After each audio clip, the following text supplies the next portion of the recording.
ಈಗಾಗಲೇ ಭಗವದ್ಗೀತೆಯ ಮೊದಲ ಅಧ್ಯಾಯದ 1ನೇ ಶ್ಲೋಕ 2ನೇ ಶ್ಲೋಕ ಮತ್ತು 3ನೇ ಶ್ಲೋಕಗಳನ್ನು ನೋಡಿದ್ದೇವೆ. ಈಗ 4ನೇ ಶ್ಲೋಕ 5ನೇ ಶ್ಲೋಕ ಮತ್ತು 6ನೇ ಶ್ಲೋಕಗಳನ್ನು ನೋಡೋಣ.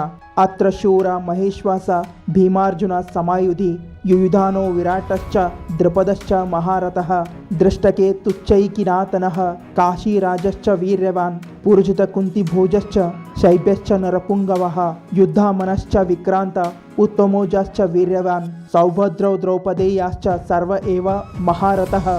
ಈ 3 ಶ್ಲೋಕಗಳಲ್ಲಿ ದುರ್ಯೋಧನ ಪಾಂಡು ಪುತ್ರರ ಮಹಾನ್ ಯೋಧರ ಹೆಸರುಗಳನ್ನು ತಗೊಳ್ತಾ ಇದ್ದಾನೆ.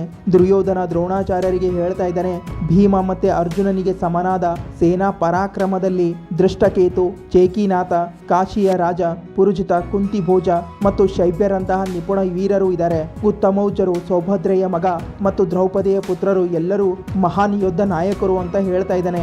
ಇಲ್ಲಿ ಹೇಳುವ ಅರ್ಥ ಇಷ್ಟೇ, ಯಾವುದೇ ಒಂದು ಸಮಸ್ಯೆ ಅಥವಾ ಆ ಸಮಸ್ಯೆಯ ಪ್ರತಿಯೊಂದು ಭಾಗವನ್ನು ಪ್ರತಿಯೊಂದು ಅಂಗದ ಬಗ್ಗೆ ನಮಗೆ ಮಾಹಿತಿ ಇರಬೇಕು. ಇಲ್ಲಿ ದುರ್ಯೋಧನ ಕೂಡ ಅದನ್ನೇ ಮಾಡ್ತಾ ಇದ್ದಾನೆ. ಒಂದೇ ಒಂದು ನಿಮಿಷದಲ್ಲಿ ಭಗವದ್ಗೀತೆಯ ಶ್ಲೋಕ ಮತ್ತೆ ಅರ್ಥವನ್ನು ತಿಳಿದುಕೊಳ್ಳಲು ಚಾನಲ್ ಅನ್ನು ಸಬ್ಸ್ಕ್ರೈಬ್ ಮಾಡಿ, ಹಾಗೆ ಇನ್ಸ್ಟಾ ಪೇಜನ್ನು ಫಾಲೋ ಮಾಡಿ.